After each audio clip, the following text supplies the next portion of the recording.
Hi guys, I'm here at the Mercedes Hungry for Adventure event in Sentul, and over here we have a selection of cars for viewing. This here is the locally assembled GLC 200, highly popular car. That over there is the GLC 250, and just beyond we have the newly introduced GLC 300 Coupe. Okay, now the difference between the SUV here and the Coupe. First, let's look at the styling. They share roughly the same face, all right? Both the GLC 250 and the GLC 300 Coupe there run on AMG line trim, okay? But of course, you can see the grille. The grille's the big differentiator. This has a more conservative design. The one over there, the GLC Coupe there, has that, you know, the diamond grille, which I think is quite a it makes the car looks more expensive, all right? Looks more expensive, looks more mahal, looks more atas, and I think a lot of Mercedes fans like that. I've seen a few C classes retrofitted with that grille design on their car. Okay, so the GLC 250 here gets the 211 horsepower 2-liter turbo engine. The GLC 300 Coupe gets the same engine but tuned to 245 horsepower. Now, the price difference.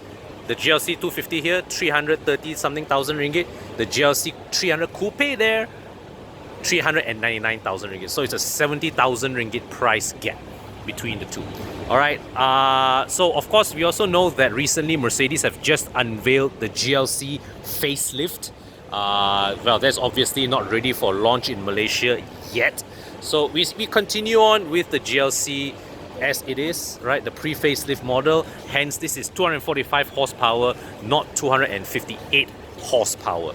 Okay. Oh, did I mention this car is locally assembled? So Mercedes is not looking to just sell 10 or 15 cars, right, of this GLC Coupe. All right, they are looking to sell a decent volume. That is why they committed to locally assemble it. Yeah. But what Bobby and I really admire about the way Mercedes handled this car is that we all know the facelift is out internationally, but they still chose to treat this model with the kind of respect that, and you know, the kind of confidence that accompanies any normal new model launch. Right? It is still launched with a bang. It is still launched with, you know, a big party.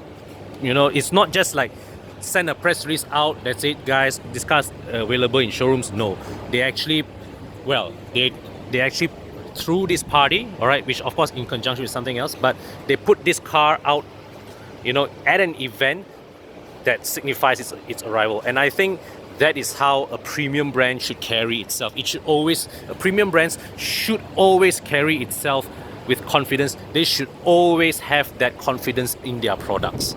Okay, yeah, so also I don't expect now with the facelift already globally available, right? We certainly don't expect these cars to be around for more than a year or a year and a half. So I would say that maybe sometime next year we can expect the facelift in Malaysia.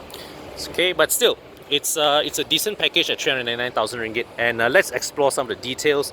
You get 20-inch alloy wheels, staggered size tires, right? The rears are thicker than the front, and I would say that it looks rather conservative, all right?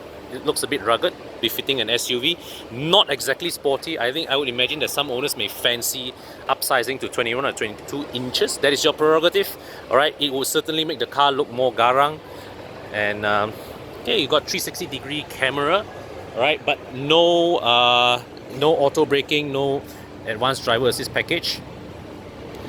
And you can see inside here, this one, if you have seen a C class, if you have seen that GLC there, this one nothing new lah. Okay, it's born from the same, cut from the same cloth, really, right? Still the traditional analog meters. Then we have this piano black finish here, and brushed metal trim insert. But this screen, well, the framing of this screen on this panel is still rather thick. All right, I would think that they should make the screen to fill this whole panel here. That would have been nice. Up here you get just a regular sunroof, all right, not a full panoramic roof, presumably because the coupe roof line does not allow for such a mechanism without compromising headroom. So we step inside. All right, now the seats have been folded down, and you can see seamless but not entirely flat loading floor. But let me just push this up. Okay, so we step inside. Okay, now the support angle for the seats are all right. The seat slopes upwards nicely, even though it doesn't fully reach the back of my thigh. That's fine. Rear zone climate control, and well, got a seat pocket here.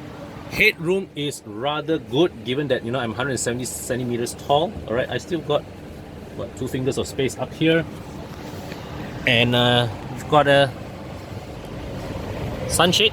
All right, a raisable sunshade in here.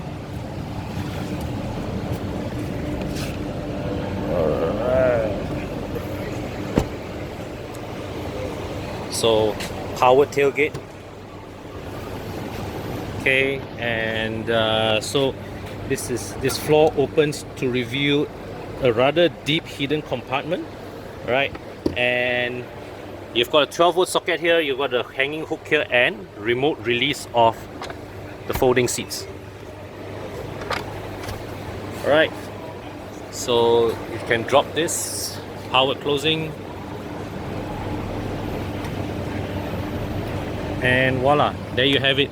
The new, well, the not so new, but new in Malaysia, locally assembled GLC 300 Coupe. All right, so guys, come over if you're interested. Come over to Sentul. All right, request for a test drive.